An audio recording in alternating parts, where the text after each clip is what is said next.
What if I told you that a single decision inside one major American bank could suddenly impact millions of investors worldwide and spark one of the most unexpected overnight currency shifts in modern financial history? A moment so powerful that even the most skeptical analysts would be forced to take a second look and ask whether the global markets really are entering a new chapter as Iraq's long-debated currency finally steps into a spotlight that many believed would never shine again.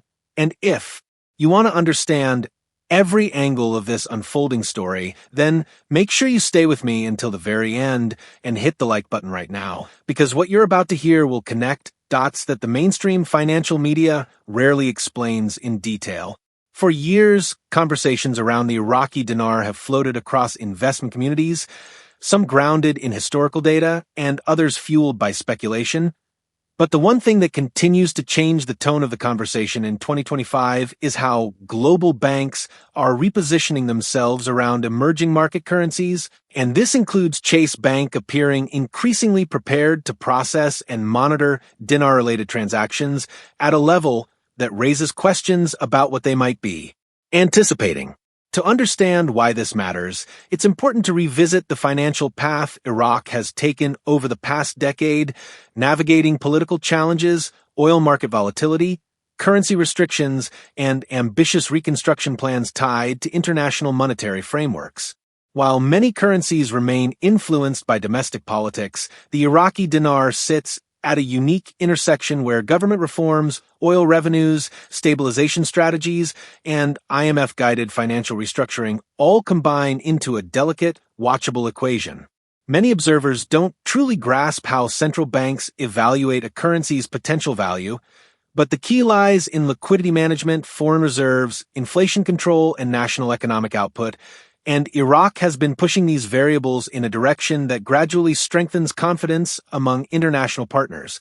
Meanwhile, a major U.S. bank like Chase preparing infrastructure to handle certain foreign currency transactions doesn't confirm a revaluation on its own, but it does indicate an anticipation of increased customer activity or regulatory movement. Banks rarely alter their internal protocols without a reason, and when they do, it often signals readiness for future demand or compliance requirements that may emerge suddenly.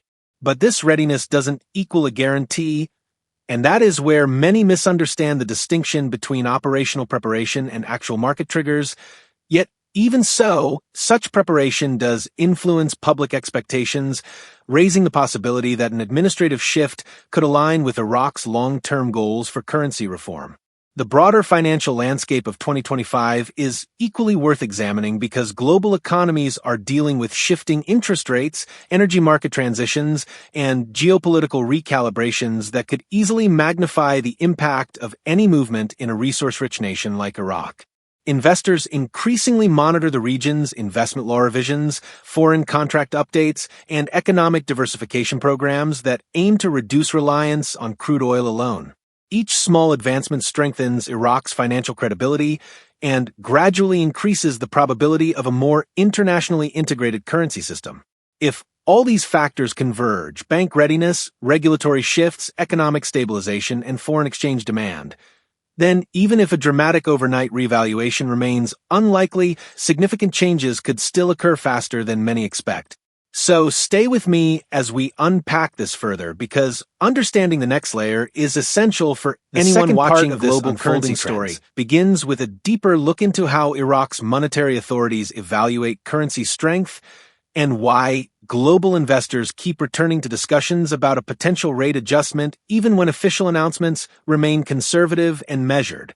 The Central Bank of Iraq has spent years focusing on stabilizing inflation, securing foreign reserves, and aligning its internal banking regulations with international standards, all while working to strengthen digital payment systems and reduce reliance on cash-heavy transactions.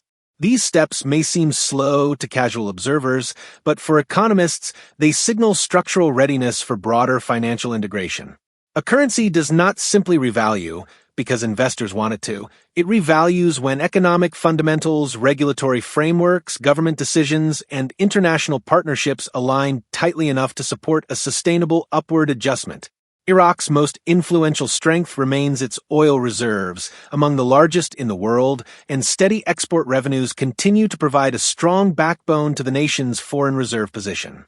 When foreign reserves grow, countries gain the leverage to support a stronger currency without risking collapse in external markets.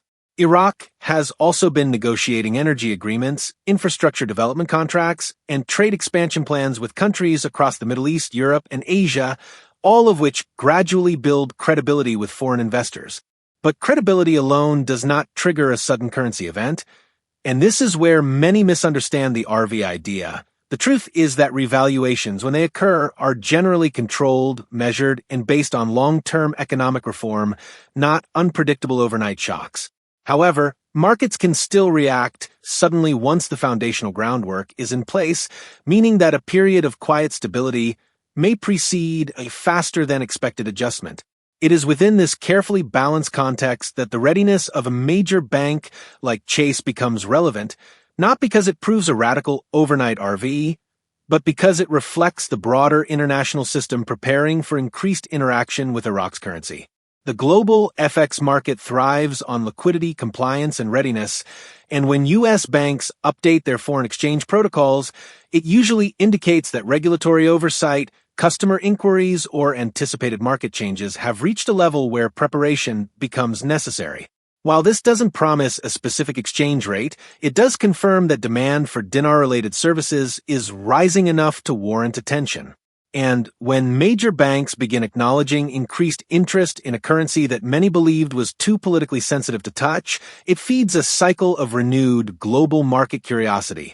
But as we analyze these shifts, it's important to avoid falling into hype because realistic financial analysis recognizes that Iraq's path forward still depends on continued economic reform, stable governance, diversified revenue streams, and predictable monetary policy.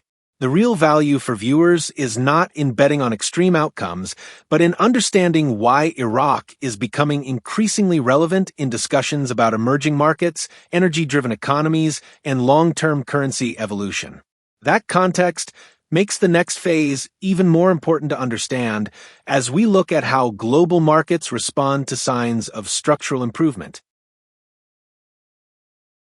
What ultimately determines whether Iraq's currency gains value gradually or at a faster pace is the interaction between investor sentiment, political stability, domestic growth indicators, and the response of global financial institutions that assess how much risk or opportunity exists within the Iraqi market.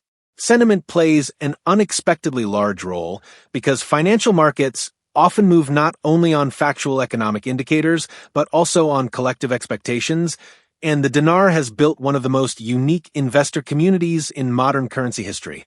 What makes this moment different from previous cycles is that Iraq is now showing clearer compliance with international banking standards, deeper transparency in oil revenue reporting, and an increasing willingness to integrate with foreign investment platforms. As these changes accumulate, global banks begin to adapt their systems, knowing that customers will seek exchange services, investment channels, and cross-border payment options connected to Iraq. This creates a feedback loop. As banks prepare, investors become more attentive. As investors become more attentive, financial institutions prepare even further. Yet, none of this guarantees a dramatic overnight event because financial systems operate on stability first, speed second. Still, history shows that when a nation with significant natural resources and growing reserves strengthens its fiscal discipline, its currency tends to appreciate over time, even if not abruptly. The more Iraq pushes toward economic diversification, anti-corruption enforcement, and regulated financial markets, the more confidence grows among international partners who assess long-term potential rather than short-term speculation. The fact that discussions about Chase Bank, the Federal Reserve's oversight environment, and Iraq's ongoing reforms are happening simultaneously adds weight to the narrative that the dinar is entering a new chapter of global relevance. Investors must remember that currencies reflect national strength, and Iraq's gradual rise in financial credibility is a story that deserves attention regardless of whether dramatic shifts occur suddenly or unfold over years. What matters most is that the foundations are strengthening, the international response is becoming more structured, And the conversation is evolving from rumor-driven speculation into fact-based economic analysis. If you have stayed with me through every detail of this complex topic, make sure you subscribe to the channel right now and share this video so others can understand the real dynamics behind Iraq's evolving financial future, because this is the type of grounded, factual analysis that truly helps investors make informed decisions in a world full of noise, and together we can build a community that values clarity, accuracy, and insightful global financial reporting.